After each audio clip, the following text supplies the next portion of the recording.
China calls itself an emerging superpower, but the dragon is losing to a virus. China is losing not just lives to this virus, but also its credentials as an economic superpower. The pandemic is exposing China's weaknesses and the cracks that it often tries to paper over. What's worse, Beijing refuses to concede that it's failing, that it needs help.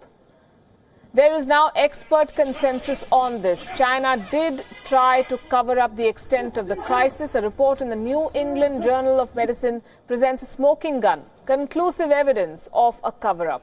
It is authorized by professionals from the Chinese Center for Disease Control and Prevention. This report says that healthcare workers were infected in early January. This is clear evidence that the coronavirus existed well before China admitted. There was also evidence that the virus transmits from one human to another, but the public was kept in the dark. The first reports came out as late as the 18th of January, and by then it was too late already.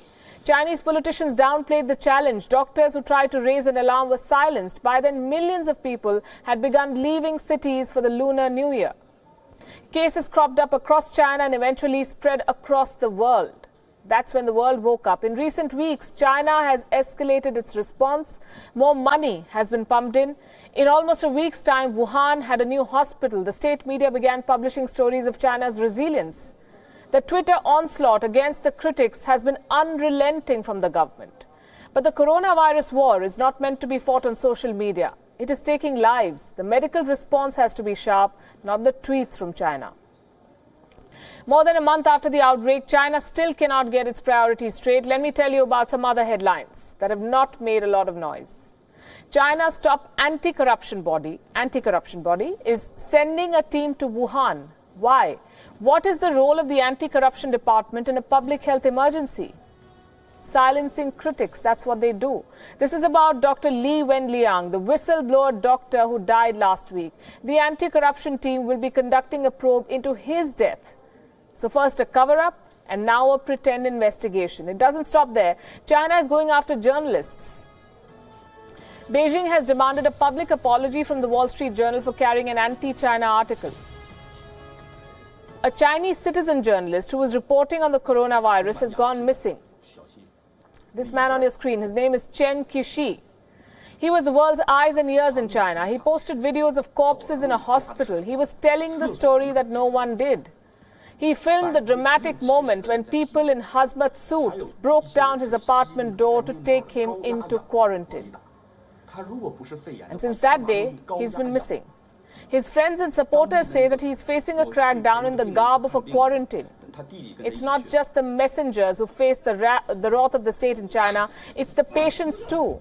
The government sees coronavirus patients as criminals, people who will face the death penalty if they deliberately infect others. This is the government saying.